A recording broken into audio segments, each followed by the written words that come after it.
আমনের ভরা মৌসুম, পর্যাপ্ত মজুত থাকার পরেও দিনাজপুরে চালের দামের ঊর্ধ্বগতি, বিপাকে ভোক্তারা।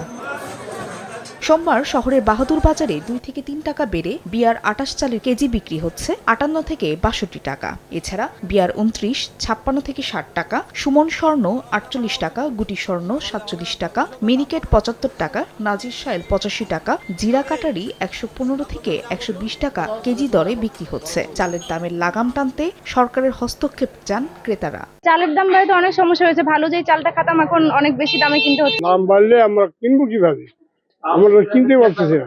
দাম বৃদ্ধির কারণ হিসেবে মিল মালিকদের কারসাজিকে দুষছেন বিক্রেতারা। বর্তমানে মিল থেকে বেশি দামে কিনতে হচ্ছে, যার কারণে আমাদের বেশি দামে বেচতে হচ্ছে। বাজারের ইয়েও ভালো না, তো আপনার ডিমান্ড কম। তবে মিল মালিকদের দাবি, ধানের দামের সঙ্গে সামঞ্জস্য রেখে চালের দাম নির্ধারণ করা হয়। গতবার আশানুরূপ দাম পায়নি কৃষকরা, যার ফলে কৃষকরা এবার আবাদই কম করেছে, যার ফলে আবাদ কম হওয়ার ফলে ধানের দামটা বা শুরু থেকেই বেশি। জেলায় চালের চাহিদা রয়েছে 7 লাখ মেট্রিক টন, এর বিপরীতে উৎপাদন হয়েছে 16 লাখ মেট্রিক টন চাল।